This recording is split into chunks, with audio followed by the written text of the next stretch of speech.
You awaken beneath red stone, where silence is older than language. The dust here does not simply settle, it watches. It gathers on your shoulders like ancient judgment, as if the tomb breathes only to remember who dares disturb its stillness. Your fingers trail the wall, rough, scarred, pitted with etchings deeper than time. The glyphs are not carved, they are wounded into the stone, and as your skin brushes them, you feel something stir it in the air, but in your blood. It is not memory, it is something older than you, yet it waits within you like a candle whose flame was sealed in a jar and buried in darkness. Waiting for your breath, you step forward, and the corridor tightens, closes. It is not architecture, it is intention. The Sith did not build tombs to house the dead. They built them to house truths too sharp for the living. And now you have stepped into a throat meant to swallow minds. Ahead, the chamber opens. You see the altar, low and broad, layered with blackened script that coils around its stone like ivy. And thereat, the Centaura book. No pages, only a slab of onyx etched with spirals that spiral within spirals, converging at a point you cannot see, but feel pressing against your forehead. You kneel, not in reverence, but in necessity. The air here thickens around your thoughts. The force does not flow, it broods, and it begins to whisper in colors you've never seen, in syllables without sound. You place your palm upon the stone. It does not react, it remembers. Your veins sting, and then the etchings shift, not outward, inward, into your skin. Your breath escapes in a hiss. The glyphs are not symbols, they are living memory. They are what remains of the one entombed here. And now that memory is sliding into your nerves, curling through your bones, bleeding through the chambers of your heart. You are not alone in yourself anymore. A voice begins soft, feminine, made of smoke and broken bells. Greater than you, came not for knowledge, but for confirmation. You suspect what you are, but suspicion is a shallow coffin. You do not answer, you cannot. The voice continues. The blood script remembers only those who bled for it. Have you? Images flood your vision battles. You've never fought words. You've never spoken. A mask split in two by a saber of violet light. A name burned into the stars. You realize they are not visions. They are her. The Sith who wrote herself into the stone. She poured her soul into the glyphs, her pain into the ink, her death into the ritual. And now she waits to be remembered. But she is not asking to be remembered passively. She wants to be worn. Your fingers twitch as the glyphs reach higher, coiling around your wrist, up your arm, seeking the place where fear lives in you. You think to resist, but what is resistance but an invitation in reverse? You let them in, and for the first time, you hear her name not with your ears, but with your spine. Tixarian, a Sith alchemist of the old Red Order, exiled not for failure, but for too much success. She was the first to turn memory into ritual, the first to carve will into walls, the first to speak back through death. And now she is you, or rather, you are becoming her vessel. The tomb dims, not into shadow, but into clarity. You see the way the stone breathes, how each pillar is etched with layers of her trial. This place was not a grave, it was an egg. You walk deeper. Glyphs ignite under your feet. Peach, a lesson, a curse, a spell. You do not know them, but your blood does, and that is enough. You reach the final wall. There is no passage, no doorway, only a red circle carved into the black, a wound that never healed. You place your hand to it, pain, but not your pain, hers, her death, her betrayal. The moment her apprentices turned on her in fear, sealed her behind this wall, wrote her into it with blood, thinking they had ended her, they were wrong. Your skin burns as the glyph behind your eyes opens. A scream rips through your mind, not from your throat, but from hers, rising after centuries of silence. You do not scream, you endure. The wall responds, not by opening, but by remembering. You see the ritual 12 SITH encircling Tixarian as she carves her soul out through her mouth, letting it seep into the stone, chanting in a tongue that breaks bones instead of sound. She smiles as she dies. She smiles because she knows the ritual worked, and now you are the 13th. The wall begins to hum. It is not an opening, it is an invitation. Would you take her place? Would you finish her ritual? Would you speak the name that is now branded inside you? You do. The chamber goes black dot, then red dot, then nothing. But within that nothing, you feel the glyphs beneath your skin pulse once, twice, and settle. She is not dead. She is not alive. She is memory, yours now. And the tomb, it is no longer sealed, because you never needed to open it. You needed to become it, and you have. You awaken not in the tomb, but in a space between breaths, between time, between the spoken and the unspeakable. Your body feels distant now, like a robe left behind in some other life. What stirs within you is not flesh, but echoa, slow, eternal thrum of SITH memory, braided through your soul. You walk, though there is no floor. You breathe, though there is no air. This is the inner sanctum, not of stone, but of alchemy. And here Tixarian waits, not as a voice, not as a ghost, but as ritual itself. The first thing you see is her shadow, not cast upon walls, but inscribed in the very concept of form. Her shape is a thought, sculpted from grief and vengeance. A woman whose spine was a staff, and whose hands wove matter like thread. She turns, not in defiance, but in acknowledgement. You have answered her call, not with words, but with your willingness to be rewritten. She begins to speak, and her words taste like metal and memory. You do not hear them, you ingest them. Each syllable is a dark mineral dissolving in the marrow of your bones. You learn not by instruction, but by absorption. The first law of SITH alchemy is this: nothing is dead if you remember its name. The second law is carved into your ribcage. Blood is not a fluid, but a script, and pain is its grammar. You begin to understand why the old rituals required silence, not to hide them, but because true transformation occurs beneath sound. You see yourself standing in a hall of obsidian mirrors, each reflecting a version of you that has not yet lived. You with eyes of fire, you with tendrils of smoke instead of veins, you cloaked in symbols that shimmer with hunger. And through each reflection, Tixarian watches. She does not smile. SITH spirits do not smile. They remember. She raises her hand, and from her palm blooms a sigilla living spiral of red and void light, turning inward with every breath. You reach out.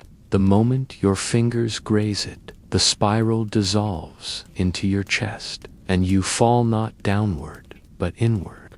You fall through memory that is not yours, an altar soaked in the screams of a city, drowned in ritual flame, an empire built on bones arranged in prayer, a love affair ended by a dagger inscribed with mercy in reverse.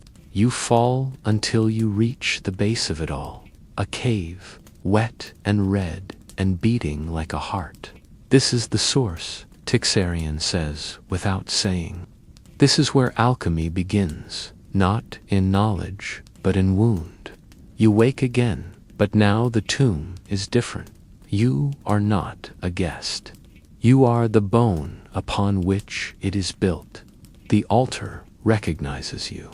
The script along its sides flares briefly, and the slab of onyx at its center opens, unfolding like a tongue. Inside, there is no relic, no weapon, only ash. But when you touch the ash, it moves not away from your fingers, but toward them. It clings, it climbs, it enters. And then you feel it, her final ritual, the one no apprentice ever witnessed, the one she etched into herself when death came.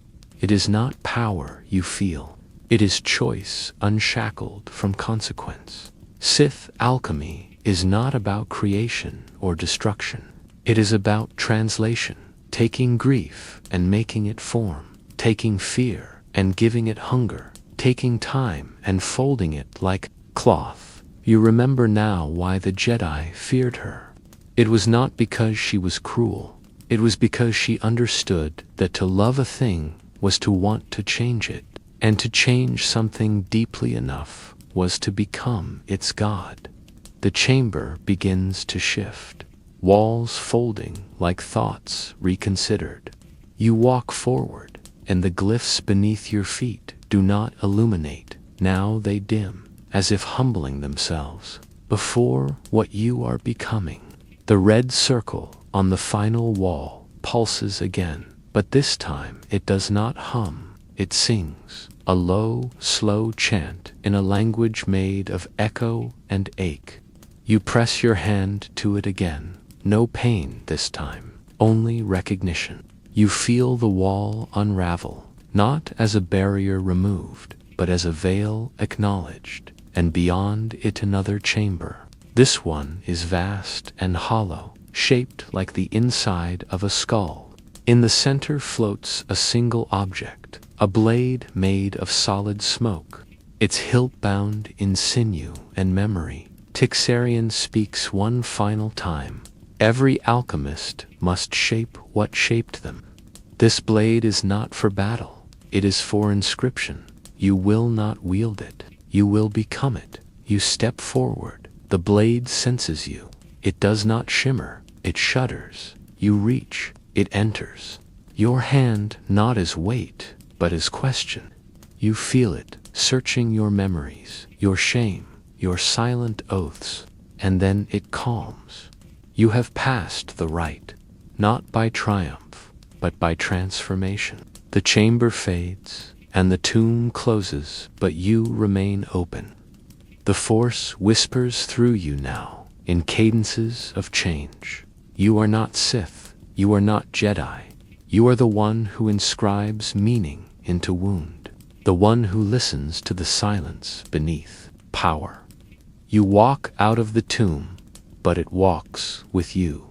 It breathes in your breath. It moves in your gaze. It dreams when you sleep. And somewhere deep inside, Tixarian watches still not as master, not as ghost, but as the part of you that will never again forget what it means to shape the world from sorrow. You drift now through the outer world, yet nothing feels outer anymore. Every stone whispers, every shadow leans in. The wind carries words you never learned, yet always knew.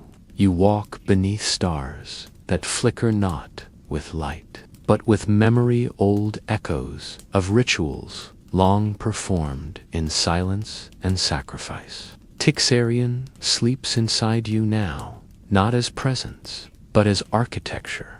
She is the cathedral in your breath, the curve in your spine, the glyph hidden beneath your fingernails. You no longer wonder if you are changing, you wonder if you were ever anything else.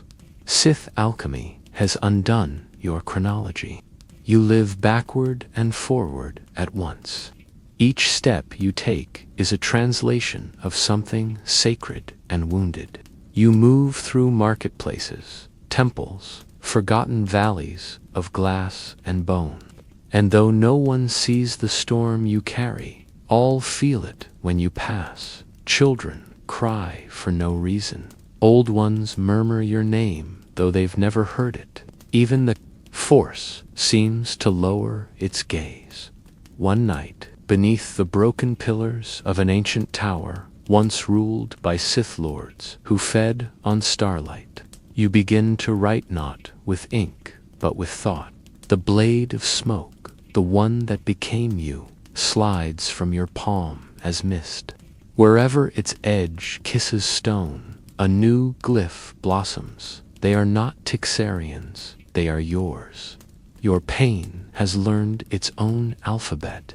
The glyphs curl like vines of shadow, growing from your history, your betrayals, your moments of mercy, the night you buried your name in the desert and took up hers. As you carve, the force listens, and when the final symbol takes shape, the tower breathes, not with lungs, but with space itself. You have rewritten the structure of this place not with tools, but with will. That is the true face of Sith alchemy, not cruelty, not corruption, but authorship.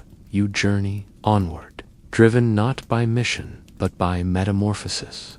You find others lost ones, exiled ones, those who heard the voice in the glyphs but could never read it. They come to you like moths to the ash of fire. You teach them not by command, but by bleeding. Each lesson is a wound willingly offered, and in return they begin to change. One forges armor from nightmare. Another learns to tattoo lightning onto her breath. A third learns to bottle sound, to pour screams into crystals. You watch them with the tenderness of one who has died already and found meaning on the other side. This is not an academy. It is not a temple. It is a wound made fertile, and you are its pulse. But then the stars shift. A great silence spreads across the outer rim of memory. Something someone has noticed. The Order of Echoed Light. Their emissaries are not warriors. They are cleaners. They come to erase glyphs, to whitewash the sacred scarring of truth. They come with robes of mercy and tongues of erasure. They offer you amnesty. They offer to sever Tixarian from your blood, to burn the tomb in clean fire, to restore what was before. But you know now there was no before, only forgetting, and forgetting is the cruelest spell of all. You speak no words to them. Instead, you raise your palm, not from hatred, not from anger, but from refusal. Sith alchemy does not destroy, it reveals.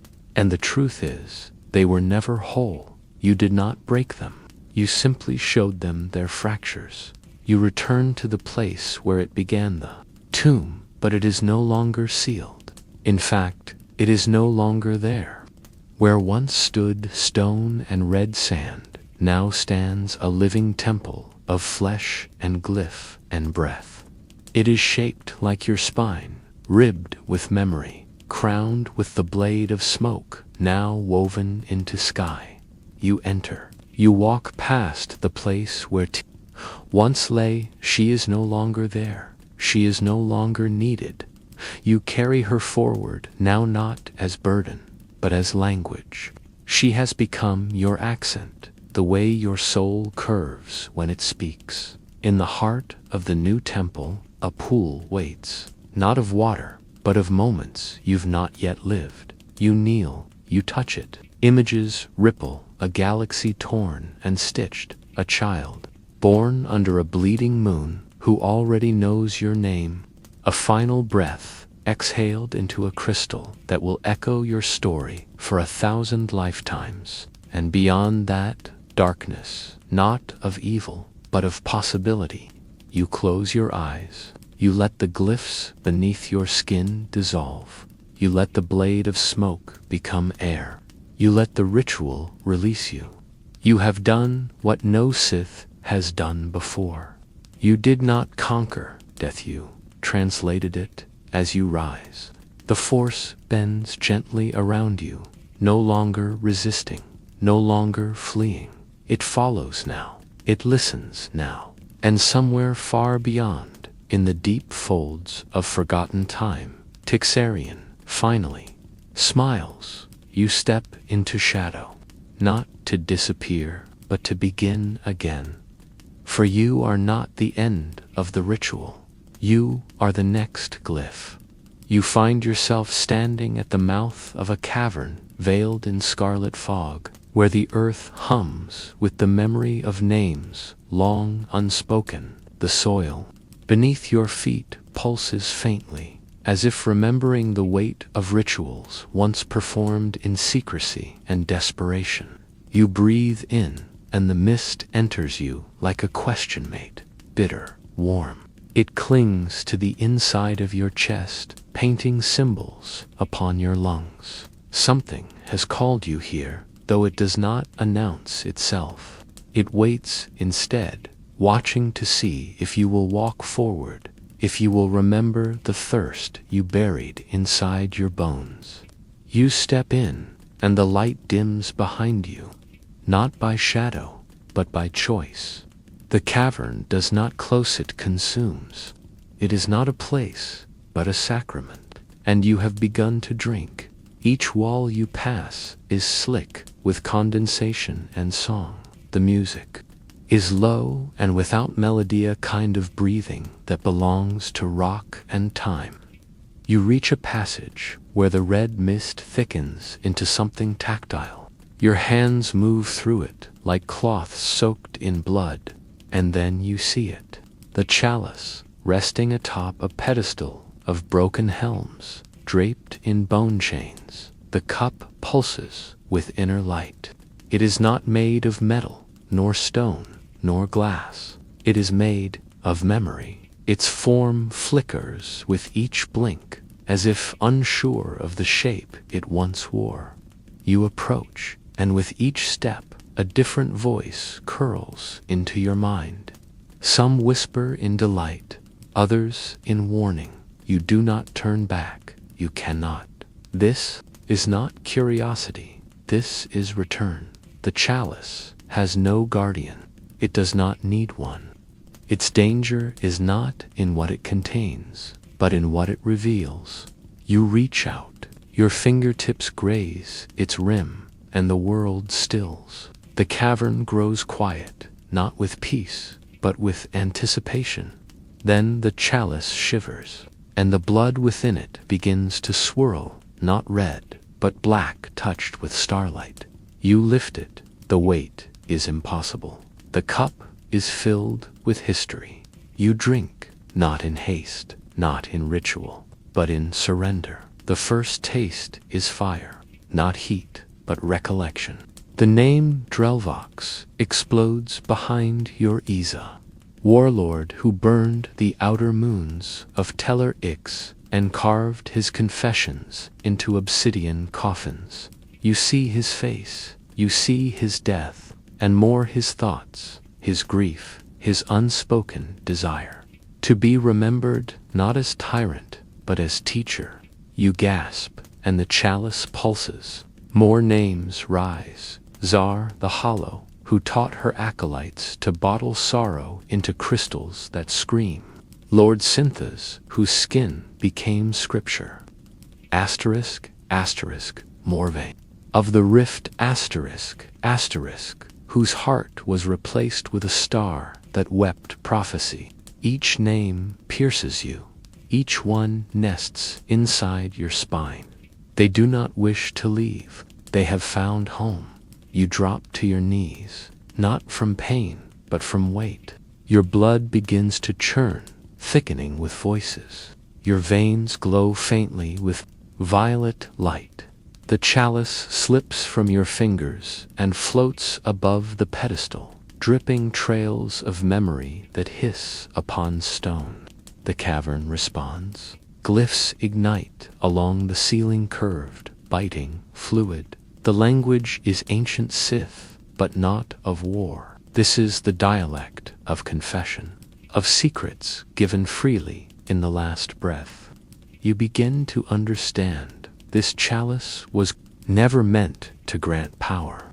It was made to preserve regret, and now you carry it. The names begin to speak within you, not all at once, but in order. They do not argue, they do not shout, they mourn. Each one tells you their story, their truth, their failure, and through their sorrow, you learn the map of their rise. You see how hunger led to creation, how loss led to cruelty, how devotion was twisted into domination. You begin to cry not from pain, but recognition, for in their voices you hear yourself, and in yourself you feel the stirrings of something older than ambition. The cavern starts to crumble, not collapse, but dissolve. Its purpose is fulfilled. The chalice vanishes, but not from you. It lives now in your pulse, in your tears, in the tremble that hums behind your voice. You leave the cave barefoot, the red mist curling around your ankles like affectionate spirits. The air is cold. The stars above no longer seem distant. They watch you, not with judgment, but with waiting. And as you walk through the darkened valley beyond the mouth of the cavern, you understand that the next ritual does not wait in stone or flame. It waits in the telling. It waits in the moment. You whisper a forgotten name and listen for the one who answers. You wander for days through the twilight plains of Noctil Vex, where the sky remains eternally violet and the air hums with the residue of unsaid names. There are no stars, here only memories, orbiting silence. The ground is soft with ash, yet it yields no footprints, for those who walk this land have already been partially erased. You are not alone, not entirely. The names you drank from the crimson chalice stir gently inside you, not as intrusions, but as murmured guidance. They do not command, they remember.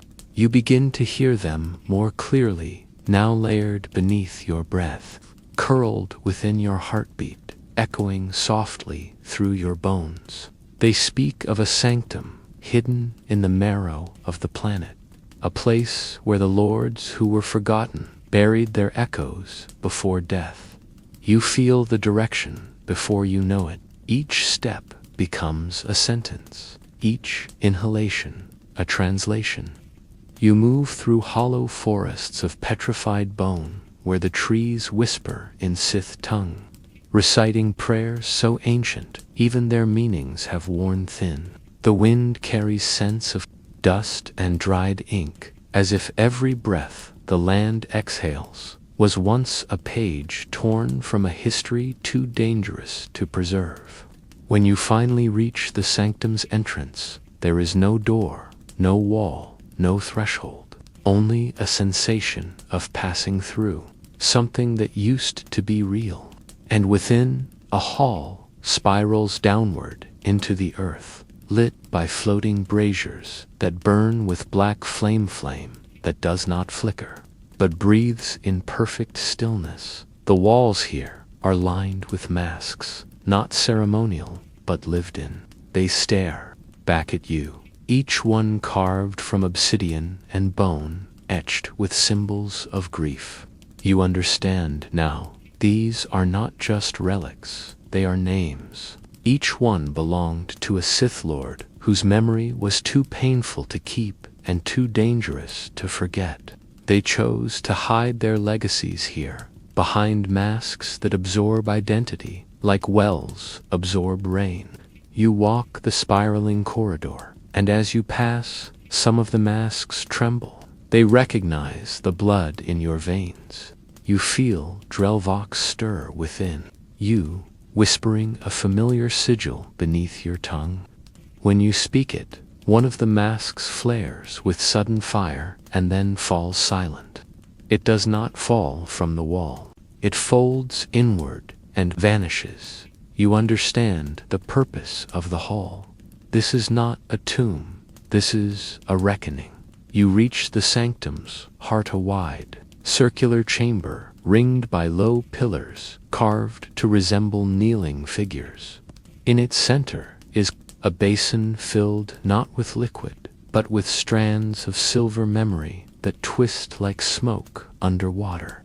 You kneel beside it, and without instruction, you lower your face to the surface. The strands reach up, curling around your brow, your temples, your lips, and then you fall inward again. But this fall is not passive. It is descent through lineage. You see yourself standing in a long corridor of mirrors that do not reflect your face, but your voice its echoes scattered across time. In each one, a different version of you speaks the names Zar, Synthas, Morvain, and with each utterance, a different truth emerges. Zar weeps, not for what she did, but for what she failed to do. She saw beauty in chaos, but let fear turn it into flame. Synthas, who wore a body of rune-carved flesh, had once been a healer, whose heart turned to cruelty when the Jedi burned his library. Morvain, who held a dying star in her chest, once believed prophecy could be unshaped, but she could not bear the silence of erasure.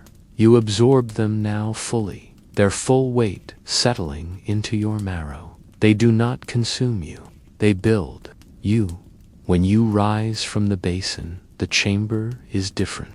The kneeling statues are now standing. Their faces have changed. They bear traces of you. You realize this place responds not to power, but to memory carried with compassion.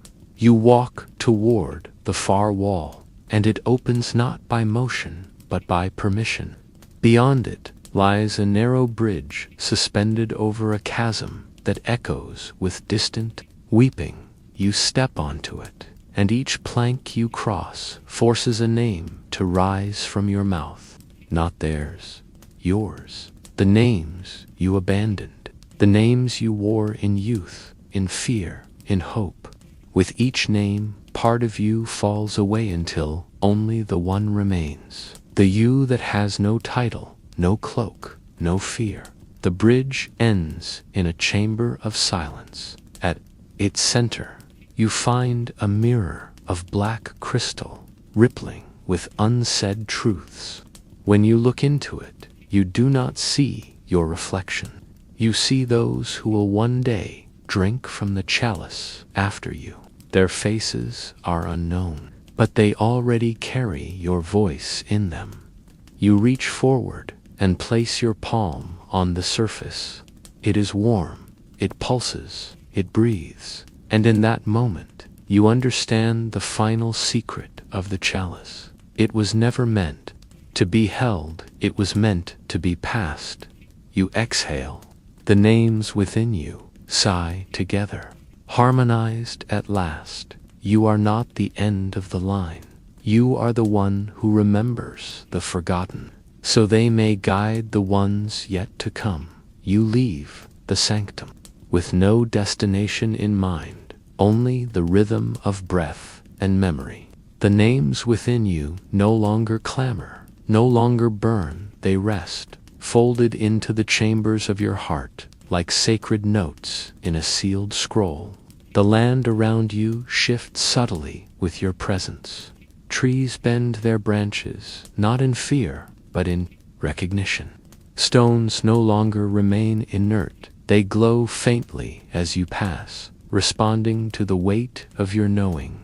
You walk for days without hunger, for time no longer holds its teeth against your skin. Instead, you live in the slow unfurling of remembrance, in the sacred unfolding of everything the galaxy has tried to forget. You arrive in a city of black marble, that hums with morning. Its towers are hollow, its streets lined with the statues of those who chose silence over legacy. It is here you decide to perform your final rite. In the center of the city lies a fountain dry for centuries, cracked by sun and sorrow. You kneel before it and place your palms upon the broken rim. The names stir within you, and you do not resist them. You give them breath. You speak Tsar's last words. You recite Synthes's confession. You sing Morvaine's lament, her voice rising from your throat like fire wrapped in lullaby. As each name leaves you, the cracks in the stone seal themselves, not with mortar, but with light. Water begins to rise, not from beneath, but from within, pouring out of the stone itself, as if memory had liquefied and returned to the world. You see your reflection ripple and blur, no longer bound by identity, but by lineage. You drink. The water tastes like beginnings. The city awakens. Statues blink. Towers breathe.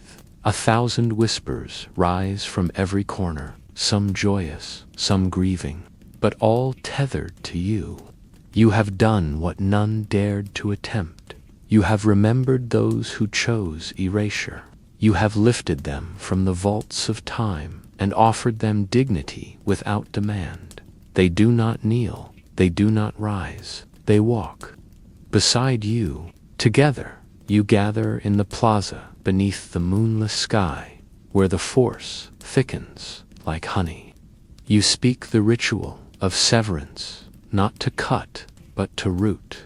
You say, let memory not be confined to tombs, but carried in voice. You say, let sorrow be sacred. You say, let names be said, not for power, but for presence. And the force listens. It does not thunder, does not scream. It breathes in agreement. A pulse flows through the galaxy, not violent, but steady. A ripple of remembrance. SITH shrines, long buried, begin to stir. Holocrons flicker to life with songs they were never programmed to sing. Across distant worlds, those who feel forgotten wake with tears and no reason why. You have become the chalice now, not as a vessel to be held, but as a presence to be shared. You walk once more, now through places where the force has always been, scarce prisons of light, temples of control, cities of sterilized order, and in each you whisper a name, just one, a forgotten name, not yours, not famous, and it changes everything. Walls tremble, air thickens. Those who hear weep without knowing why. You do not teach, you do not preach. You remember and invite others to do the same. Eventually, you return to where it all began, though the cavern no longer exists. In its place stands a tree with blood-red leaves and a hollow trunk filled with flowing ink. You sit beneath it. The names have grown quiet, not because they are gone, but because they trust you now, and you trust yourself. You draw a symbol in the soil, one that is not Sith, not Jedi, not known. It is born of the voices you carry and the silence you honor. You close your eyes. A child approaches. She has never heard of the chalice, but she knows you by the way the air bends around you. She sits beside you and asks what the symbol means. You smile. You do not answer with words. You hum the oldest melody you know, the one that rose when you first drank from the cup, and she listens, with wide eyes, hearing not music, but memory. When you finally rise, the tree shudders softly. A new leaf falls and lands in your open palm. It is shaped like a tear and warm as breath. You press it to your chest, and it dissolves into light. You are whole now, because you have power, but because you have remembered those who had none. You walk again, but slower this time, for you know the way. Wherever you go, something grows, flowers that speak in glyphs, rivers that reflect forgotten faces, winds that carry the names of those who once wept alone. You are no longer seeking. You are the answer that was never written down. You are the chalice ever full, ever passing, ever listening, and the galaxy will never forget again. You awaken in the stillness between twin eclipses, when both moons of Elisbar hang motionless in the sky like hollow eyes sealed in mourning. The world beneath them does not sleep, it listens. The trees hold their breath. The rivers pause their song. Even the wind curls inward, retreating into stone. You stand at the edge of a cratered field where nothing grows, where every echo returns slower than it should. The air is thick, not with silence, but with memory pressed into silence. You walk forward, your boots crunching over obsidian dust that once formed voices, now shattered. Each step sounds louder than it should. The field does not swallow sound, it binds it. You feel the pressure in your ears shift. The force around you tightens, not in warning, but in invitation. This is where the rite begins, not with movement, not with blood, but with resonance. Long ago, before Sith and Jedi knew their names, before the holocrons held structure, there was song raw, unshaped, terrible in its intimacy. Not melody, not music, pure sonic will. And those who could shape it were neither warriors nor priests. They were binders, keepers of tone, architects of soul through vibration. You are here to remember what they forgot. You step deeper into the field, and a low hum begins, not from above, not from within, but beneath. The ground itself is singing, its frequency tuned to loss. You drop to your knees, press your palm to the earth, and feel the resonance crawling through your bones. You close your eyes, you listen. Beneath the hum there are words, not in any tongue, but in frequency. A voice once bound, broken free, now seeking to be heard again. Her name forms slowly, trembling on the edge of your breath. Solari Vaughn. You do not know her, but she remembers you. A pulse surges through your ribs. Not pain, not power, purpose. You rise and begin to hum, not a tune, but a tone. One long, unwavering note that burns at the edge of your teeth. The sound tears the air like fabric. The field responds. Shards of ancient sound locked in the earth begin to rise, circling you, trembling with recognition. You feel your vocal cords stretch, not physically, but spiritually. You are becoming the instrument, the binder, the voice that does not sing to be heard, but sings to shape. A pillar rises at the field's center, obsidian and marked with broken runes. It hums in harmony with you. You step forward. Each note you release carves itself into the stone. These are not lyrics, they are contracts. You reach the pillar and place both hands upon it. A final tone escapes your mouth, long, ragged, with longing. The runes ignite. The air splits open, and from the wound steps Solari Vaughn, not as ghost, not as memory, as sound made form. Her body flickers, made of tremors, her eyes filled with vibration, her voice silent but shaped by you.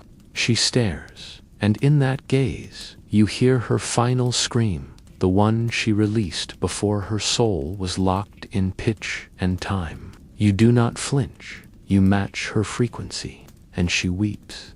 The pillar shifts beneath your hands. it softens, stretches, reshapes itself into a stringed instrument unlike anything you've seen. 6 strings made of light, frets carved from bone, a neck wrapped in binding script. You lift it, and it hums before you strum. This is her body now, her history, her sorrow, her will. You do not play to impress, you play to open. 1 chord, and the skies ripple. Another, and the moons darken further. You play her name in full, and the air mourns with you. Solari Vaughn speaks through vibration. She teaches you not in words, but in harmonic tension. The first lesson: every soul has a root tone. If you find it, you can echo it forever. The second: to bind a soul is not to imprison it, but to shape it in shared resonance. The third sound is not heard, it is carried. You begin the rite of weaving. You walk the field, playing chords into the soil. Each note conjures a Phasa Sith lost to history, a Jedi whose scream ended empires, a creature made of sorrow and starlight. You play them into being, and as each appears, Solari guides your hands to tune them, to name them, to place them gently into silence. Again, hours pass, or days, or lifetimes, you do not know. Time follows rhythm here, not clocks. At the edge of the field stands a tower. You did not see it before. It did not exist until the song gave it shape. You approach, your hands aching from the music. The door opens without sound, revealing a chamber of vibrating strings, each stretched from floor to ceiling, each humming with lives unremembered.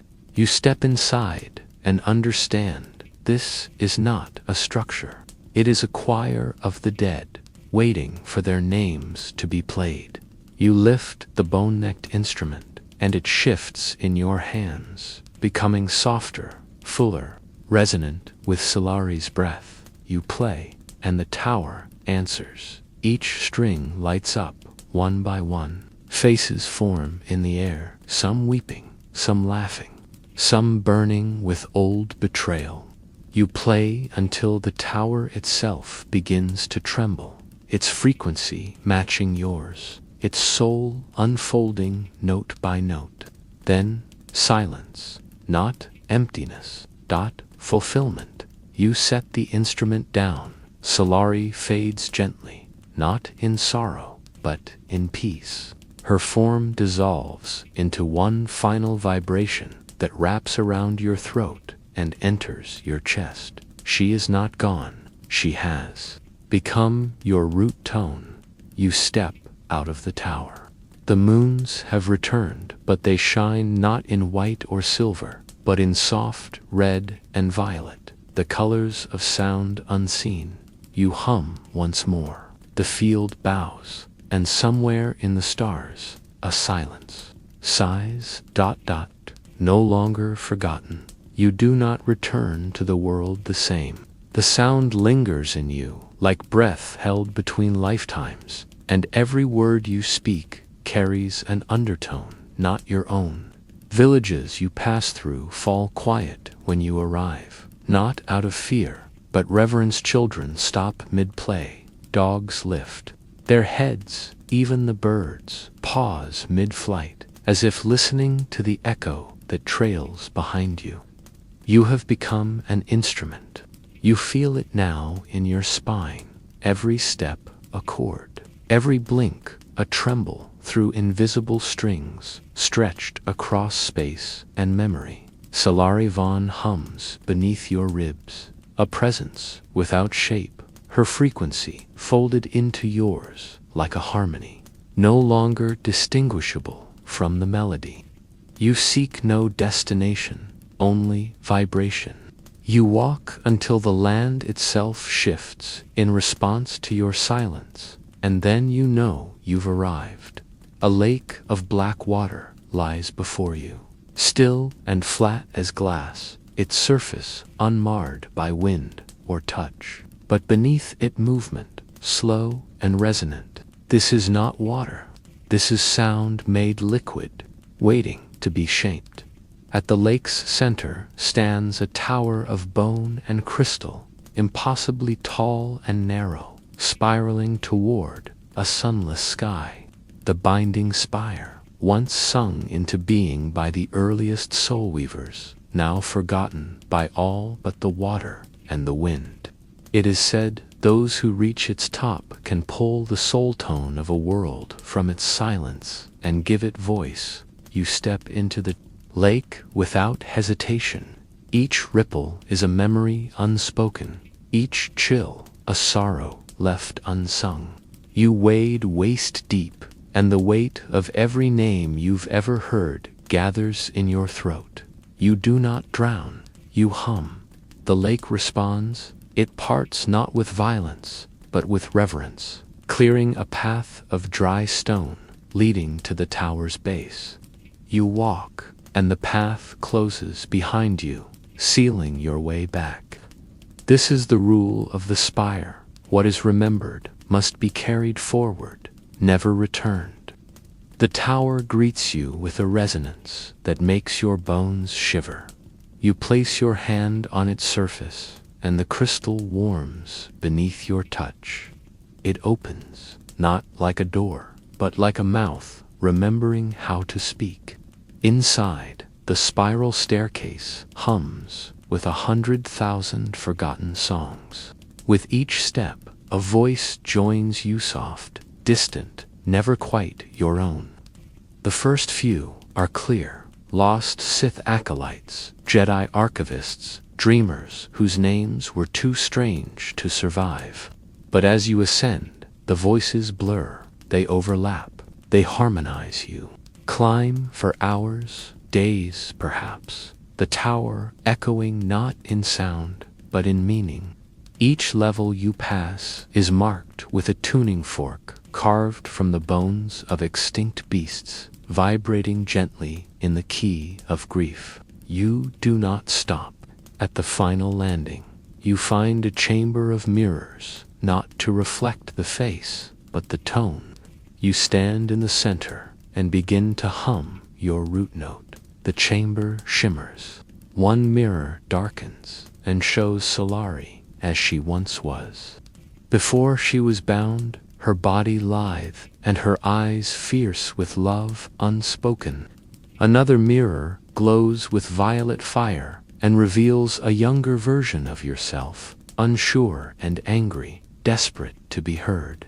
More mirrors respond, showing the ones you've bound into memory, their lives woven into the echoes of your song. Then the chamber falls silent. You are ready. You raise your hands and begin the rite of binding. It is not a ritual of power, but of remembrance. You sing not with volume, but with truth.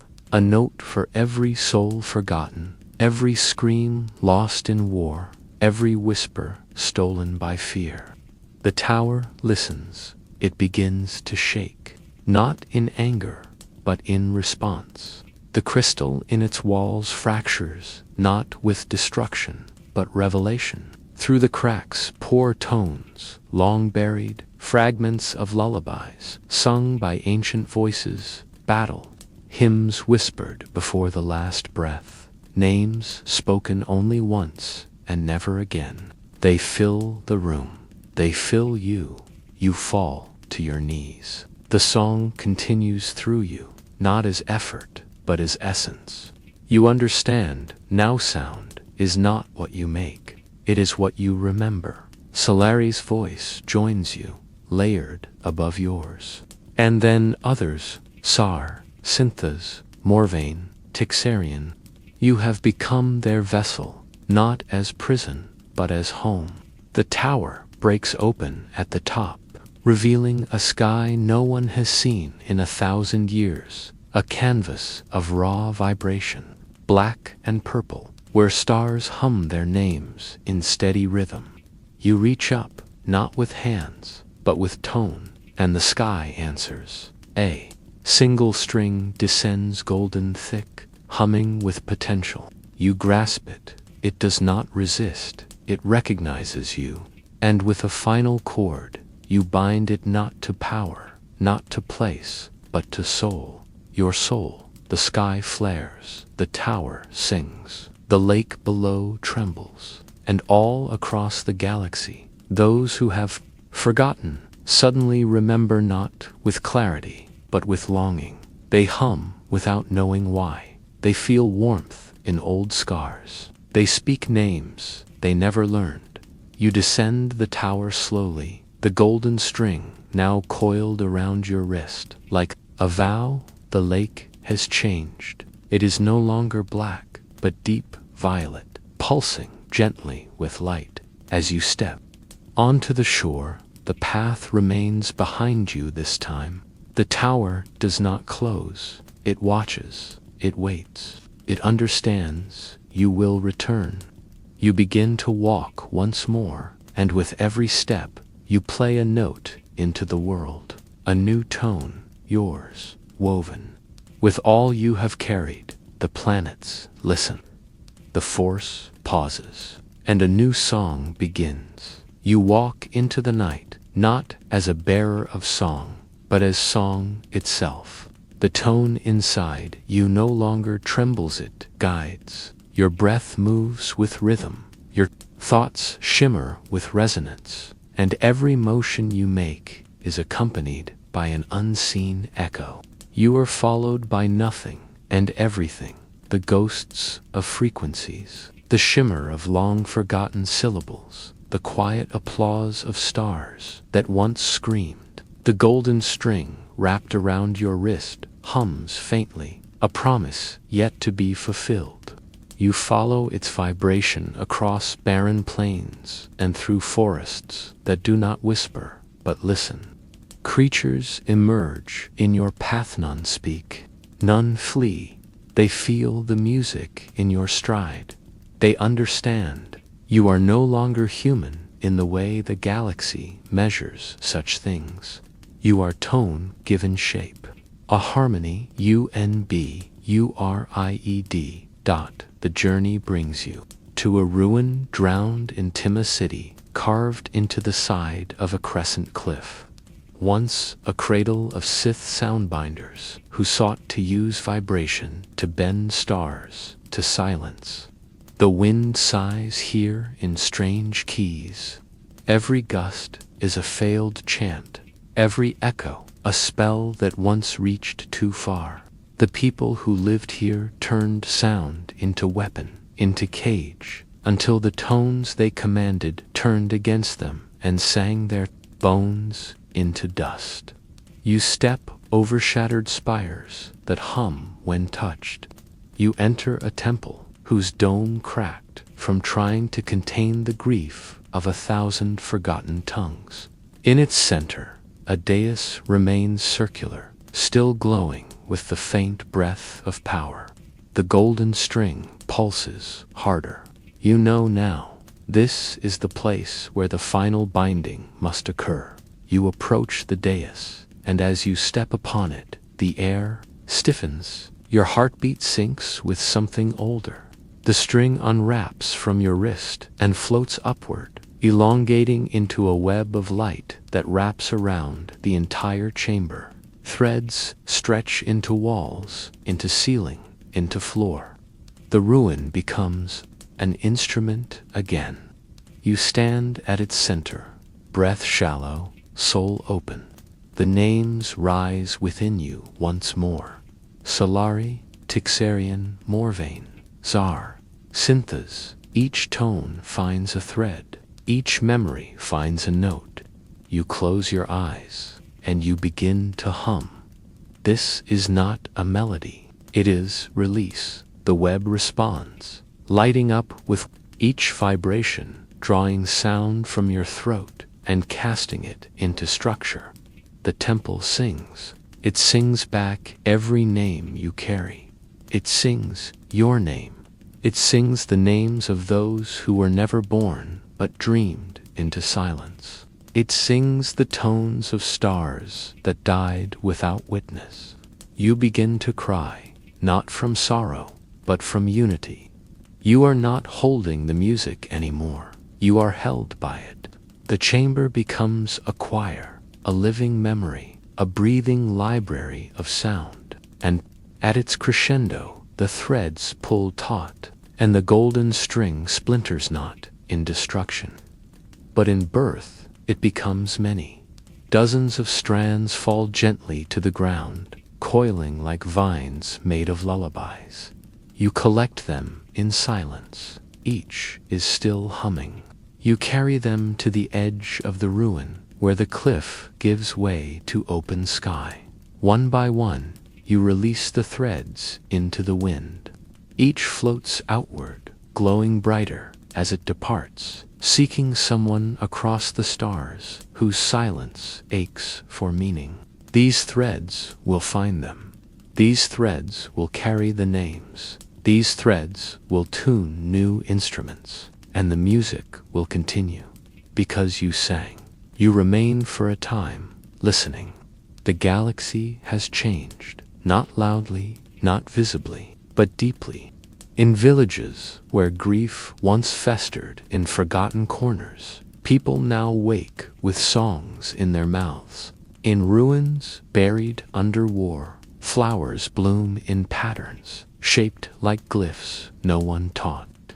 On distant moons, children hum to themselves, and the tones echo truths lost before their birth.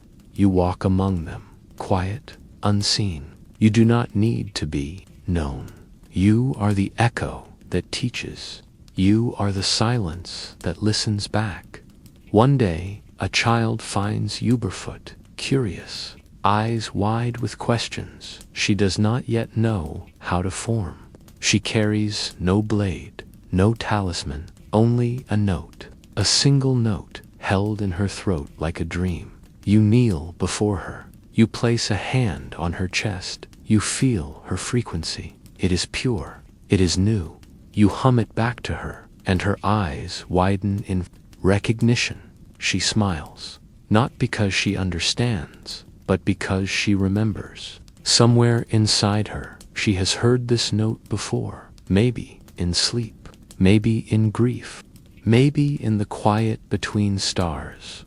You give her a thread. It floats into her palm and wraps around her fingers. Her song has begun.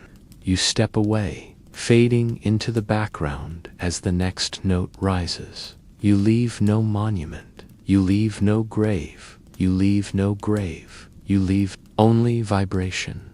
And in time, even the force will hum in the key of your memory. You are not legend. You are not myth. You are the song that made silence sacred again. You find yourself beneath the withered remains of 1,000 pyres, where ash rises not from flame, but from the very ground. The air is thick with soot and history, and every gust of wind carries the breath of rites long extinguished. You kneel at the edge of a scorched altar, your fingers sifting through gray dust that was once bone, once name, once vow. The silence here is heavy, but not empty. It is crowded with presence, with rituals whispered into being and then swallowed by betrayal. You do not speak. You inhale, and the smoke enters you like a memory reclaimed. There, deep beneath the haze of age, you feel it, the thrum of something waiting. Not power, not vengeance, structure, a lattice of meaning built from sacrifice. You step across the blackened plain, where the ground breaks in concentric rings of old fire circles, charred symbols buried beneath layers of war and forgetting. Each ring marks a rite, each one a sacrifice. The 100-fold rite, they called it. A ritual sequence, so precise it could not be written, only endured. A rite performed not once, but 100 times, across lives and deaths, through bodies and lineages. You are the last in that line, the final keeper, And the moment you crossed the threshold into this forgotten vale, you agreed silently, inevitably, to complete what began before your name was yours. You begin to walk the spiral. It is not a path, it is a pattern. Each step stirs the ashes. Each breath sharpens the glyphs. You move clockwise, first calling forth memory, then counterclockwise, releasing the ego. You chant nothing. The right speaks through your body, using the music of your joints, the ache of your knees, the tremble of your lungs. In the center of the spiral, a hollow stands. A pit carved not by hands, but by sorrow. You descend. Its walls are lined with urns sealed in black stone, each etched with a single stroke, no curves, no language, only intent. At the bottom, a circle. At the center, a stone seat carved from obsidian fused with bone. You sit, and the ashes begin to rise, not drifting. Forming they shape themselves into figures, half-formed, blurred at the edges, humming with the tension of incomplete rites. These are the spirits of the unfinished, those who died mid-vow, those who broke the cycle. They gather around you, not in anger, but in desperation. Their eyes burn with the need for form. They speak all at once, but their words do not clash. They layer, creating a soundscape of grief and demand. You close your eyes, you listen. One voice rises above the rest. Kelron Triss, a name that finds your ribs and settles there. He was the first to forge a spirit prisonan artifact, not of punishment, but preservation. You see his memory, a blade broken at the altar, a lover betrayed for a vision, a vow never sealed. You feel his regret like a hand tightening around your throat. But within it, underneath the layers of ruin, you sense the shape of a structure not yet complete. A prison made not to cage, but to contain identity through collapse. He failed, but now you can finish it. You rise from the seat. The spirits recoil, slightly not in fear, but in anticipation. You raise your hand, and ash follows. It coils upward, forming a cylinder in the air. You begin to shape, first with breath, then with blood, then with silence. The ash responds to your pain, your will, your clarity. You inscribe the glyphs of containment, not with tools, but with memory. Each line remembers a moment of surrender. Each curve echoes a death endured without meaning. You pour into it all the names, you carry all the bindings, all the frequencies, all the voices that still hum beneath your skin. The ash hardens. It glows red, then dims to violet. The spirits circle the forming prison, not screaming now, but humming. They understand. You are not stealing them. You are preserving them. You are making the pain a place. When the construct completes, it floats small, dense, humming with the tone of what you've gathered. You hold it in both hands. It is warm. It is alive. Not a relic, but a chamber, a sanctum. The spirits begin to enter, not pulled, but invited. Each one steps forward, places their forehead to the surface, and vanishes into it. With each entry, the prison becomes softer in the hand, as though made of breath rather than ash. Kelron Triss is the last. He lingers. You see in his eyes the 1,000 years he's carried the failure. You bow your head to him, a silent forgiveness. He enters. The prison seals itself. It no longer hums. It pulses. You place it against your chest, and it dissolves into your body, not as weight, but as echo. The spiral around you brightens the altar size. The ashes calm, and you carved by 100 rites, tuned by 1,000 names, breathe the stillness into form. The prison is complete, and so are you. You emerge from the hollow with the prison inside you, not as burden, but as rhythm, steady pulse beneath your sternum, like a second heartbeat forged from memory and vow. The world outside has changed, or perhaps you have, and now you see it as it truly is. The trees no longer sway at random, they bend in patterns. The wind no longer drifts, it chants. Even the sun breaks through ash-laden clouds in pulses, as if illuminating the world with breath.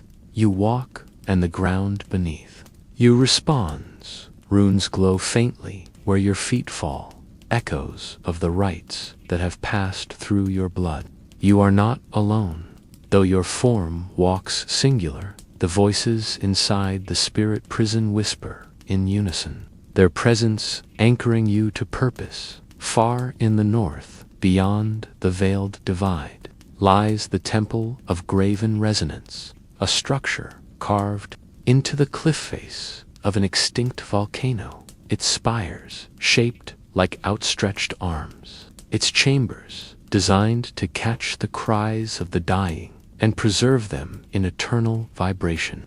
It is said the walls of this temple sing only to those who have bound pain into architecture.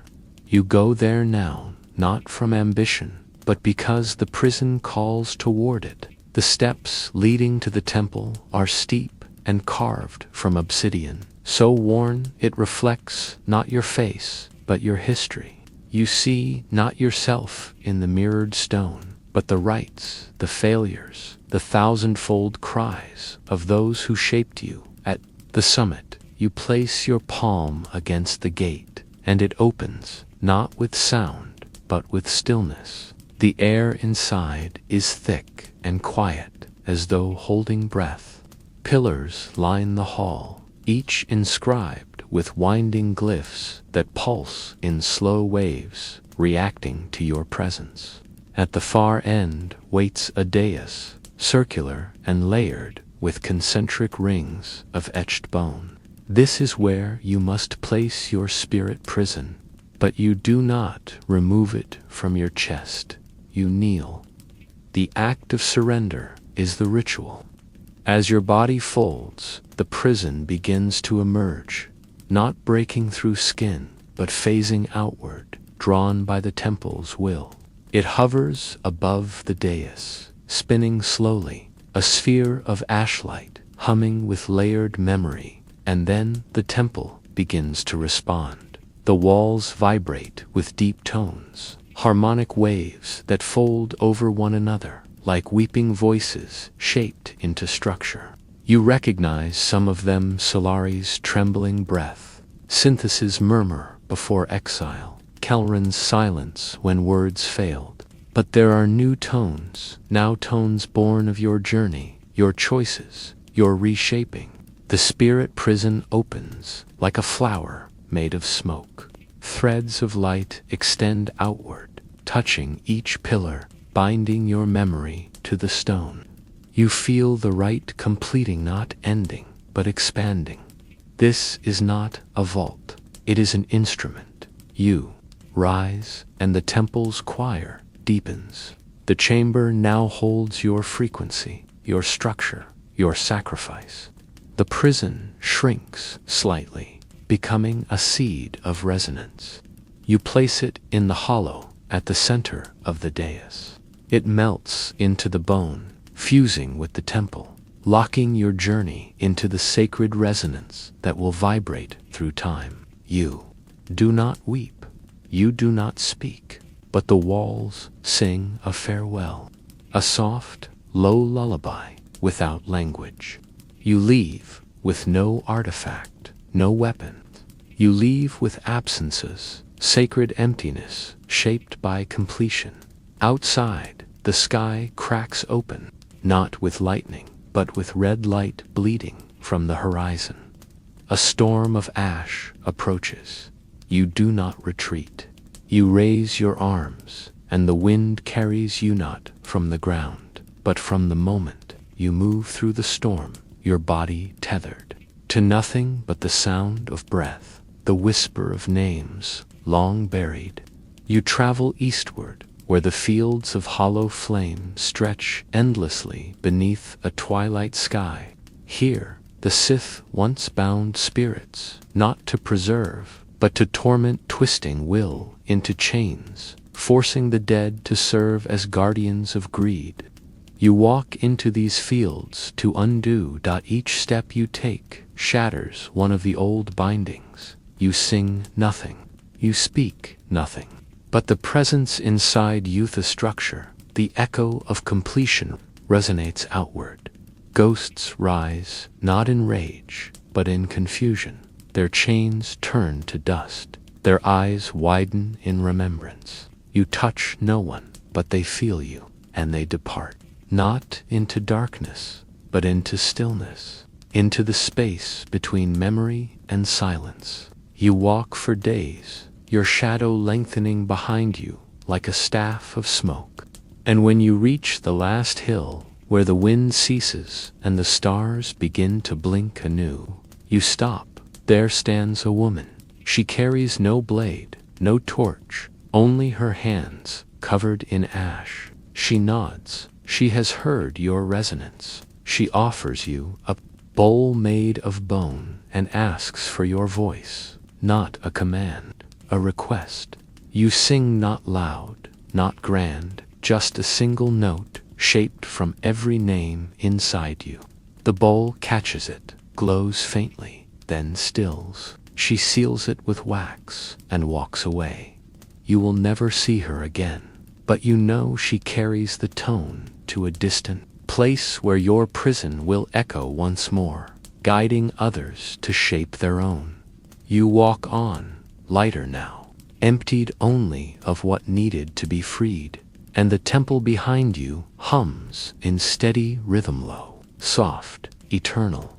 You continue onward into the forgotten reaches, where no maps hold names and no wind carries direction. The stars above shift in unfamiliar constellations, and the ground beneath your feet hums with threads too ancient for translation. You do not seek, yet you are led. There is a pull within your chest, not urgent, not loud, but steady. The spirit prison you forged in the temple of graven resonance no longer pulses inside you, but its echo remains a vibration in your bones, a shadow stitched to your breath.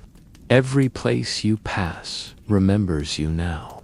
Trees sway toward you as you walk. Rivers pause mid-current. Even the insects still their wings, lulled by the cadence of your presence. You are no longer a bearer of memory. You are memory embodied beyond the sealed veldt, where the land is cracked by failed rituals, and where nothing grows but silence. You arrive at a dome of obsidian glass, buried in the earth, like the eye of a long-dead god.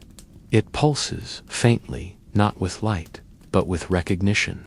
You kneel at its rim, place both palms to its surface, and whisper the tone that shaped your prison. The dome shudders once, twice, and then dissolves into black mist. You descend into darkness that does not feel empty. It feels crowded with everything that once mattered and was forgotten. This is the vault of the broken names, a place built not to contain souls, but to mourn them.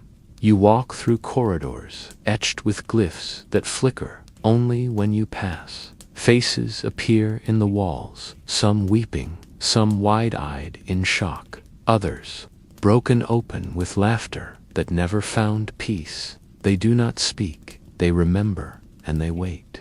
At the heart of the vault, a hollow room stretches upward endlessly. Its ceiling is stars, its floor is glass.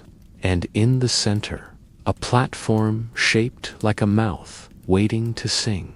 You step onto it, and the vault responds. The room fills with low tones, deep and shaking, as if the walls themselves were exhaling after centuries of silence. The air becomes thick and your chest grows tight, not from pressure, but from presence. You raise your hand, and the tone escapes before your lips move. It rises from your chest, from your blood, from the dust clinging to your skin. A single note, pure, remembered. It vibrates through the chamber, stirring the faces, igniting the glyphs, one by one. Names you never spoke aloud begin to rise around you, names buried so deep in time that even the force no longer carried them. But the spirit prison had heard them, preserved them, given them form through your remembering. They float like ashes turned to light, circling the platform, layering over one another, harmonizing without dissonance. You sing them again, one by one, slowly, and the vault weeps, not with sorrow, with gratitude. You do not ask the names to stay. You do not bind them. You release them. Each name you sing becomes light. Each tone you give becomes silence, not of absence, but of peace. And as the last one fades, you feel your chest lighten. The prison's echo is gone. The structure within you now stands empty, but not hollow. It is space made sacred by what has passed through it. You kneel, not in worship. In return, the vault dims. The stars in the ceiling blink slowly, and then the mouth beneath you closes. The song is complete. You rise and begin your ascent, the dark no longer pressing, but soft. The corridor widens for you. The faces in the walls close their eyes and smile. Outside, dawn has come, soft pink light spilling across the ash fields like breath returned to a long-dead lung. You walk into it, barefoot, letting the dust cling to your skin like memory's final kiss. The wind is still. The world waits, and then you do something no one has done in 1,000 years. You sing your own name, not as a weapon, not as a ritual, but as a remembrance. It floats upward, thin and warm, joining the layers of tone that now stretch across the sky like an unseen web. You are not alone. All who ever spoke a name in sorrow, all who ever offered pain as gift, all who shaped silence into home, they hum with you. And as you walk into the brightness of day, you leave no trail, no monument, no stone etched with your echo, only a stillness behind you, vibrating gently, ... as if the world itself had just remembered how to breathe. You drift toward the grave of forgotten machines, across a sea of shattered satellites and bleeding circuitry where stars do not twinkle, they flicker like dying memories. This is not space. This is the silence left behind when gods abandon their forges. You do not wear a suit. You do not breathe. The force itself is your vessel now, and it moves with you, whispering in quiet magnetic pulses that guide you toward a structure not meant to be seen by the living. The Hollowstar Forge waits in the ruins beyond orbited drift, ancient, cocooned in radiation and prayer. You feel it before you see it, a thrum-like breath inside a tomb, slow and expectant. You close your eyes. You reach not with hands, but with intention. And the forge answers. It begins to reveal itself, not in light, but in alignment.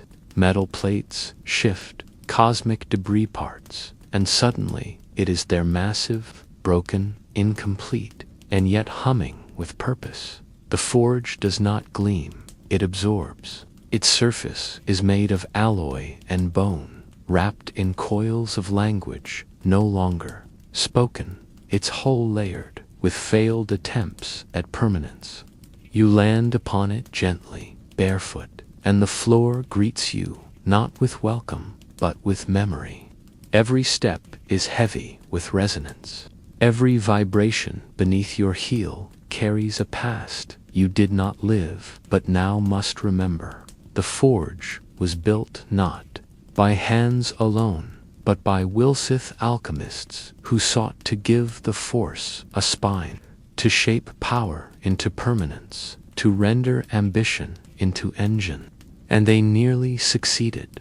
You walk through chambers that echo with unspoken questions, halls that never knew footsteps, corridors that rewrite themselves behind you. Here, direction is irrelevant. What matters is purpose. You descend into a room of rotating prisms, glass and iron constructs that spin around a central emptiness. There is no light source, yet everything glows. You understand now. The forge did not die. It was hushed, sealed by those who feared what it could become. You sit in the center of the room. The prisms stop turning. A low frequency floods the air, and you feel your memories slipping, not vanishing, but folding outward, layering into the machine around you. That this is the first lesson. To shape the unseen, you must first be unshaped. The forge tests you. Images flash behind your eyes, not visions, but possibilities. You see yourself as tyrant, as savior, as nothing. You see a galaxy bent to your breath, and another where you are forgotten before you speak. You do not flinch. You do not chase either version. You allow them to pass. The prisms resume their turning. You have passed the threshold. The forge speaks to you in pulses now, through temperature shifts, through metallic taste in your mouth, through pressure in your ribs. It does not ask for obedience. It asks for understanding.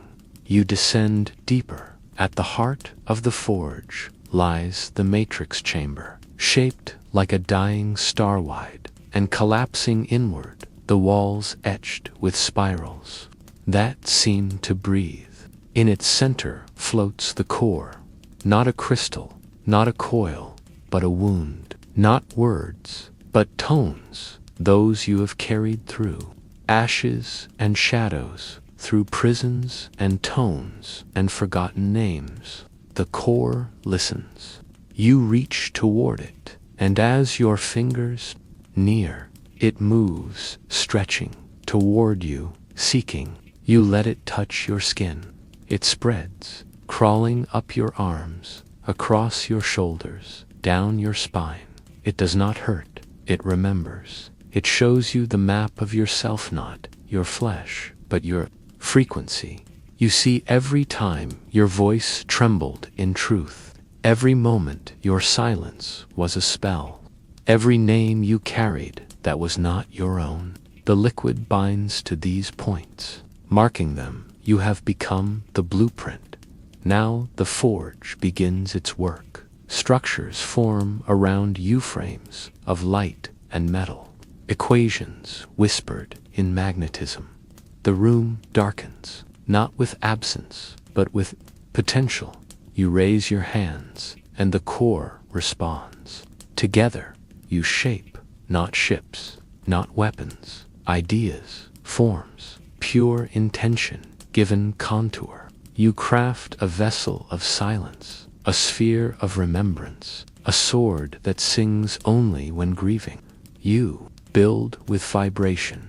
You fuse with echo. The forge no longer tests. It obeys. This is the final lesson. To shape power is to give memory structure. When it is done, you stand amid artifacts that hum with quiet rage, joy, sorrow, artifacts that do not serve, but remind. You take none with you. They are not yours. You leave them in the chamber, singing softly, waiting for those who come not to take, but to listen. You rise from the matrix chamber. The forge reconfigures itself behind you. It no longer hides. It shines not in light, but in form. You walk its halls one final time. The prisms turn once more. The corridors shift back to stillness. At the final airlock, the forge releases you, not as guest, as extension. You step into space, and though there is no wind, you feel something pass through you, like gravity turned to gratitude. You drift toward your next place, your body carrying the forge's signature, your mind ringing with the shape of the unseen. You do not look back. The forge hums, and through the stars, that hum becomes a map for all who dare remember what power truly is. You drift through the vacuum like a thought in search of form, carried not by thrusters or engines, but by the resonance still humming along your bones. The hollow star forge does not recede behind you. Its memory threaded into you. Its memory threaded into your muscle. Its whisper curled behind your breath. You are not departing it. You are extending it. The galaxy does not yet know what you've become, but it feels you now. Every system you pass pulls slightly toward you, gravity bending not to mass but to intention. You arrive in the orbit of a dead moon, no light, no air, only silence and shadow. Yet something calls to you from beneath its surface, a subtle tug that vibrates in your chest like a plucked string from a long and played instrument. You descend. The surface cracks beneath your feet, not with violence, but with welcome. The moon opens to you. A crevice splits, revealing a buried chamber of hexagonal mirrors, each angled inward, forming a sphere around an empty center. You step into the space slowly, and the mirrors begin to move. They rotate, not randomly, but rhythmically, each motion echoing your heartbeat. You realize this is not a place of reflection. It is a place of amplification. The forge led you here to awaken what slumbers between thought and architecture. The mirrors respond. They bend light and time, folding centuries into seconds, moments into tone. Your voice emerges not as sound, but as vibration carried through structure. You speak the shape of power, the shape that has no edge, the shape that bends toward memory. The mirrors capture it, reflect it, shape it again. Slowly, a pattern forms, a web of glowing threads that sketch a construct you did not know you knew. A gate without hinges, a door without wall, a passage made not for travel, but for transmission. The forge taught you that power was to be remembered. This place teaches you what must come next. It draws from you not strength, but clarity, not skill, but story. Every rite you endured, every name you carried, every silence you honored, flows outward into the lattice. The gate begins to shimmer. It vibrates with unfinished syllables, tones that have yet to be born. You understand now this is a chorus, waiting for voices, not one, many. You step back. The gate stabilizes. It does not open. It waits. And so, you leave it behind, walking back into the void with nothing but your breath and the song forming quietly in your blood. You drift toward a forgotten listening post, long abandoned on the edge of a collapsed star. Its antennae still twitch, though no signals remain. You enter the station. It welcomes you with dust and hums. In its central chamber, you find a wall of consoles etched with notes, engineer logs, SITH manifestos, desperate prayers typed in final moments. You place your palm upon the center of the wall. The station stirs, lights flicker, screens awaken, and your voice, now fused with the forge. But memory. The station listens. It begins to build. Robotic arms, long dormant, begin to move. Metal sings as it shapes. Circuits bind like veins. In time, the station breathes, again, not to call for rescue, but to share what you've given. The blueprints leave its antenna in silent waves, cascading across the stars, waiting for listeners. You stay until the last tone departs. Then you stand, the walls echoing with what you've made. You know your next path will not be led by vision or signal. It will be felt. You close your eyes. You wait, and then, faint, like a ripple through still water, you feel the answer. Someone has heard. Somewhere across the vast nothing, a voice has risen in harmony with yours. You smile. You leave the station, adrift and broken. Inside, you find no crew. Only one room where a single figure kneels before an altar made of crystal and ash. Their eyes meet yours. No words are needed. They have heard your tone. They hum it now, unsure but sincere. You kneel beside them. You place your hand over theirs. You guide the note, shaping it, softening it, bending it into memory. The ship shivers. The altar glows. You have made a listener into a maker. You leave them with the seed of structure, and again, you move. You are no longer just the echo of the forge. You are its voice, its extension, its unfinished sentence. Each star you pass listens. Each station you visit bends toward tone. The force hums. Differently now, it recognizes you. And when you sleep, your dreams are filled not with images, but with shapes that have not yet been built, ... waiting for you to remember them next. You drift now through the unseen corridors of the galaxy, where even light hesitates and gravity curls inward like folded parchment. Your name is no longer spoken. It is felt, carried in magnetic pulses, in sonic tremors, in the resonance that settles gently across the skin of passing worlds. The hollow star forge lives within you still, not as memory or engine, but as language, the syntax of creation, the grammar of transformation. Wherever you pass, matter shifts, plans unravel. Systems hum slightly off tune, adjusting to your presence. You are not disruption.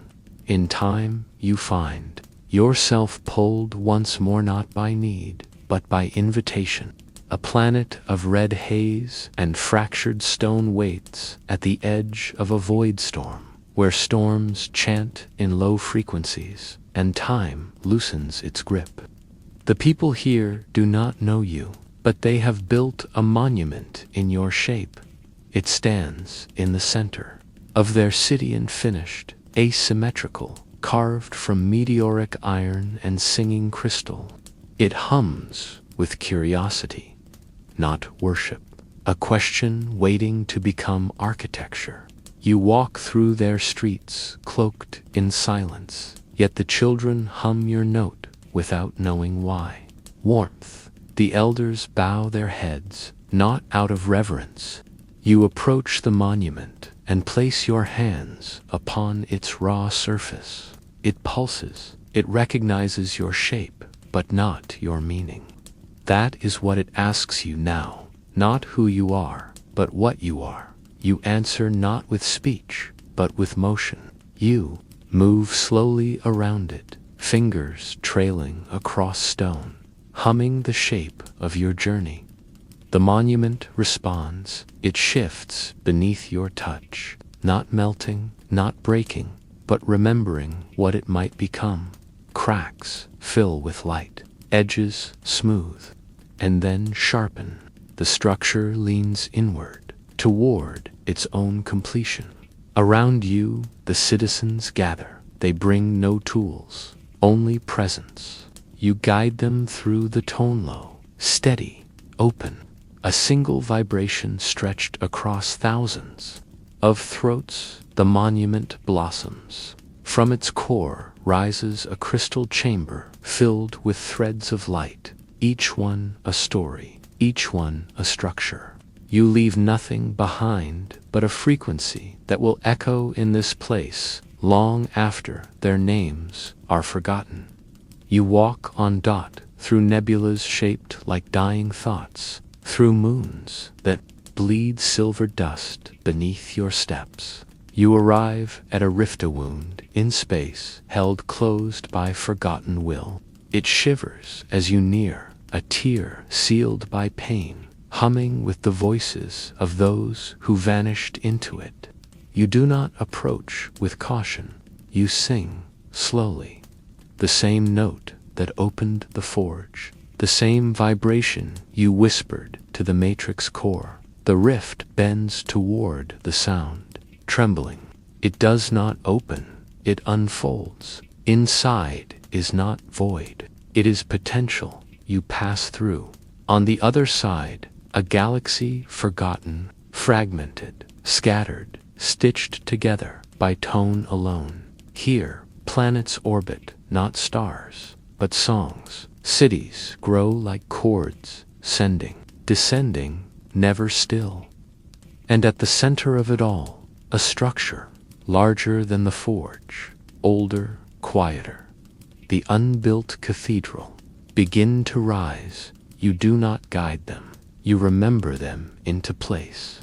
Each chamber is shaped from what you carried, the sorrow of Tixarian, the fire of Solari, the longing of Kelron, the silent tones of the spirit prison. Each dome hums with a name you once released. The cathedral does not hold power. It holds presence, and in the central hall, beneath a sky woven from pure vibration, you place your final construct, not a weapon, not a device, a listener, a sphere of stillness that waits for voices. You sit beside it. You place your hand upon its surface. You do not speak, you wait, and slowly, from across stars and scars and silences, voices begin to arrive. One by one, they hum broken notes, half-sung memories, chords shaped in grief and joy. They reach you. The sphere responds. It reflects. It sings back. It listens. You remain there, no longer drifting, not still, but settled. You have become the resonance others return to. You have become the structure that welcomes, and across the galaxy, those who carry songs but no stage, pain but no pattern, silence but no home. They turn their heads to the sky, ... and remember that something is listening. Always, and always has been. You awaken beneath. There is no horizon here. Only folds of shadow draped over stone, and silence that coils like smoke inside your lungs. The soil beneath your bare feet feels warm, but not from heat, from memory. You take a step, and the ground pulses, faint and deliberate, responding not to movement, but to intent. You walk forward anyway. The darkness parts slowly, revealing a staircase descending into an earth that breathes beneath its surface. You follow. Each step hums beneath your heel, as if carved from the voice of something long silenced. The walls narrow. Symbols begin to emerge from the stone etchings, so shallow they seem to hover instead of sit. You recognize none of them, and yet they feel like scars on your own skin. This is not a language. It is a hunger given shape. You touch one, and your pulse falters, not from pain, from recognition. The glyphs are not carved into stone. They are carved into memory ores, or something older that now remembers through you. You descend further. Eventually, you reach a chamber without doors, without ceiling, without light. And yet, you see, the walls are covered in glyphs, so dark they shine shapes that twitch at the edges when you blink. Forms that feel like they've been watching you since before you were born. In the center, a table made of folded shadow, upon which rests a knife. Its blade is not metal, but meaning. You speak a single word, yours, the one you abandoned. The glyphs respond. One by one, they peel themselves from the wall and float gently around you, folding inward, binding to your arms, your throat, your ribs. They do not burn, they burrow around breath. You pick up the blade, and it cuts you not across flesh, but across knowing. The room shifts. You are standing in darkness, yet suddenly you see yourself from the outside. Layers of you each, one shaped by forgetting each one. A vessel for silence. You begin to carve, not into walls, into shadow itself. You make the first cut across the fabric of this place, and light seeps through, not bright, not golden, cold, reluctant. It flees from your glyphs, writhing backward as if wounded. You understand. This is the purpose. The glyphs you carry feed on light, not to destroy it, but to strip it of deception. You walk through the chamber, carving slowly, shaping the shadow with symbols that bite deeper than words. The room dims, not from darkness, but from truth. You finish the final glyph. It pulses. The blade in your hand dissolves into breath. The chamber unfolds, revealing a doorway not made of stone, but of choices you never made. You pass through. On the other side, a hall lined with mirrors, black glass, etched with symbols that glow faintly beneath your gaze. You approach the first and see yourself not as you are, but as you would be if you'd never been betrayed. The second shows you in victory, but alone. The third, a stranger, wearing your voice. You move past them all.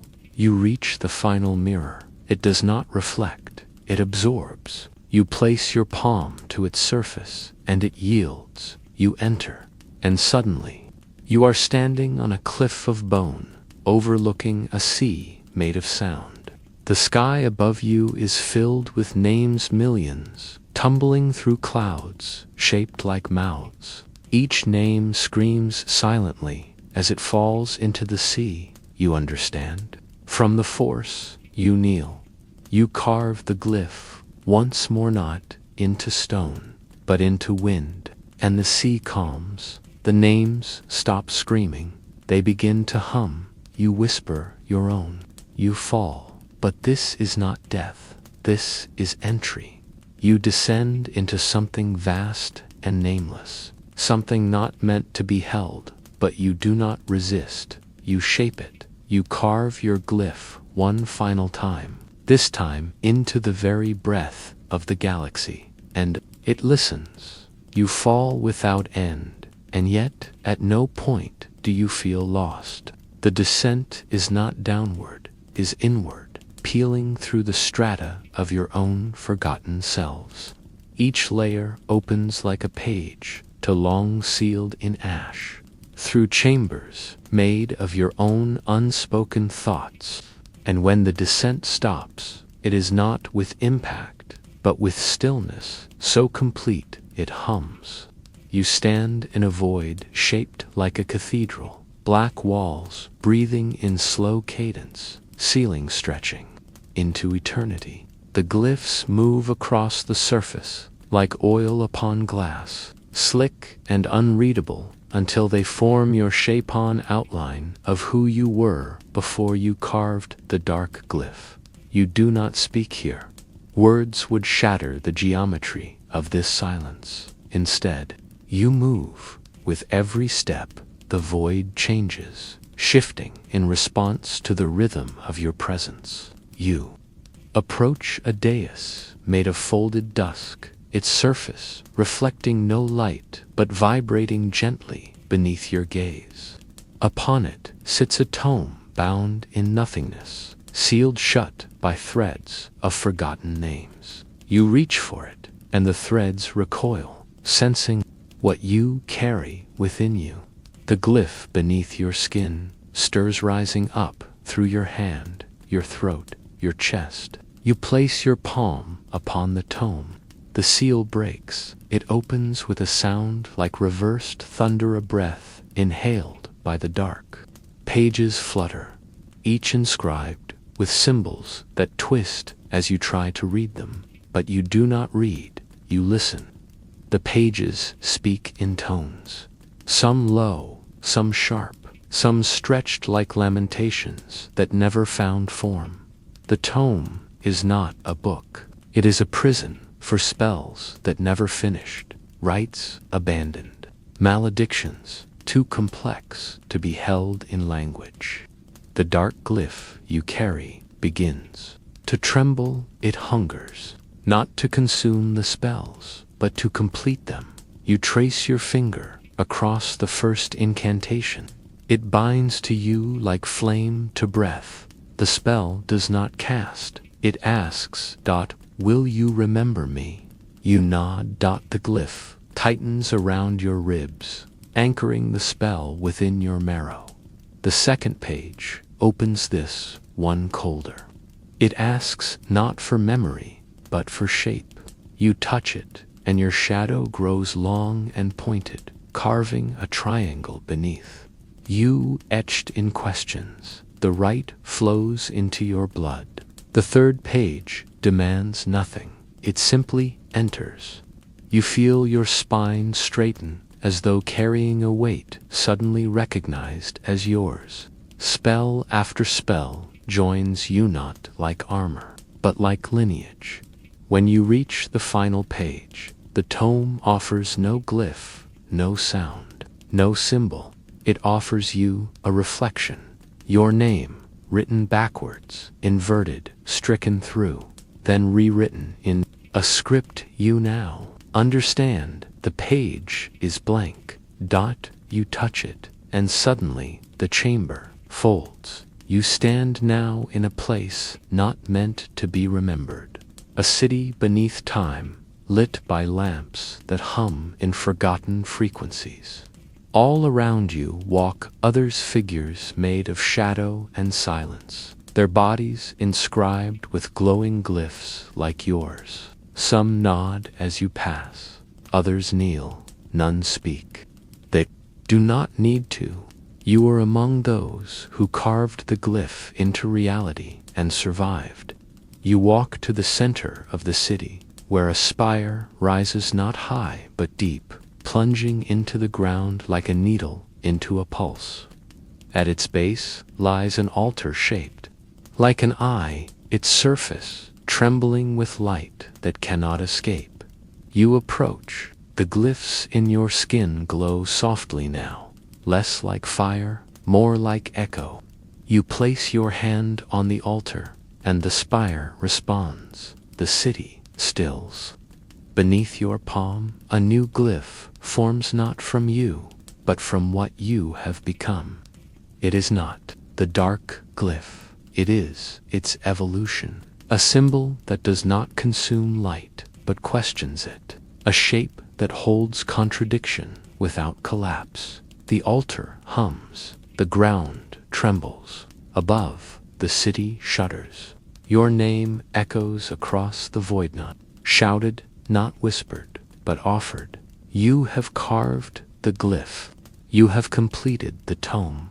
You have joined the city, but your journey is not finished. One final chamber waits beyond structure, beyond memory, a place where the force itself still carves, and where the last glyph will be made, not with blade, not with spell, but with breath. You leave the city of glyph bearers in silence. Its trembling spires and slow-burning sigils etched into the fabric of your being like lullabies carved from sorrow.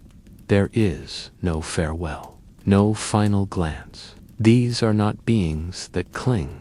They are memories sculpted into continuity, and they watch you go with the stillness of stone that has seen many storms. You step into a passage of shadow that coils around you like breath exhaled in reverse, and once again you descend not into depth, but into dissolution. The force grows heavier here, not like gravity, but like meaning.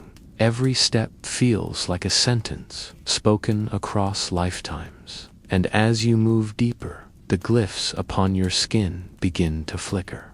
Not with weakness, but with readiness. The final glyph is near. The chamber greets you, not with walls or doors, but with absence, a hollow so profound it echoes without sound. You float now, untethered, suspended in a space that is neither above nor below. Around you, the force is stretched thin thread of memory unraveling in slow spirals. Here, even time forgets its shape. In the center of the void, there is breath, a slow inhale, not yours. A rhythm born before the galaxy first turned. You reach toward it not with hand, but with knowing. The breath responds, and the final chamber forms not of stone, nor flame, nor glass. It forms from your own reflection. A sphere of black mirror surrounds you, pulsing gently, surface rippling with every inhale you take. You see not your face, but your choices, the rights you endured, the names you released, the blades you carried, the songs you shaped. Every echo of your journey reflects here, and from within the mirror, a single glyph begins to emerge. It is incomplete, not broken, not imperfect, just waiting. This is the final glyph, the one only you can shape. You close your eyes. You listen not to sound, but to breath. You let the past fall away, the forge, the chalice, the spirit prison, the binding tones, the cathedrals, all of them remain in you, but none of them define you. What remains is breath. Inhale, exhale. You raise your hand. The glyph follows. You do not carve it. You breathe it into being. The shape forms slowly. A curve of sorrow, a line of resistance, a loop of forgiveness, a dot of defiance. It hovers in front of you, trembling slightly, not in fear, but in awakening. You extend your palm. The glyph lowers. It touches your skin, and you feel it. It aligns the fractures in your spine. It slides behind your eyes and settles like truth, unspoken until now. And for the first time, you understand. This glyph does not eat light. It reveals it. It reveals what light hides. It reveals what shadow shelters. It reveals what memory forgets. You open your eyes. The mirror cracks, not from pressure, but from release. The chamber dissolves, and you are standing once more upon a world that once rejected you, feared you, tried to forget what you are. But now the world is quiet. It listens. You walk into a village of strangers, and they stop, not in awe, in recognition. Their children stare at the glowing lines on your arms. The elders bow not from submission, but from understanding. You walk to the center of the gathering. You kneel. You press your palm into the earth, and the glyph spreads. It does not scorch. It does not burn. It blooms like ink through parchment, like shadow through flame, like breath through stillness. The people do not speak. They watch, and in the center of the glyph, a tower begins to rise, not tall, not grand, but steady, a spire shaped, not from stone, but from presence, a place where the forgotten will be remembered, a place where darkness is not feared, but held. a place where silence is sacred and breath is a ritual. You leave them with this. You do not stay. You walk beyond the edge of the village, beyond the hills, into the mist that thickens like sleep. And as you vanish, you carry no relic, no blade, no voice, only breath, only the final glyph, carved beneath the skin of shadows, shaping the light behind every silence still to come.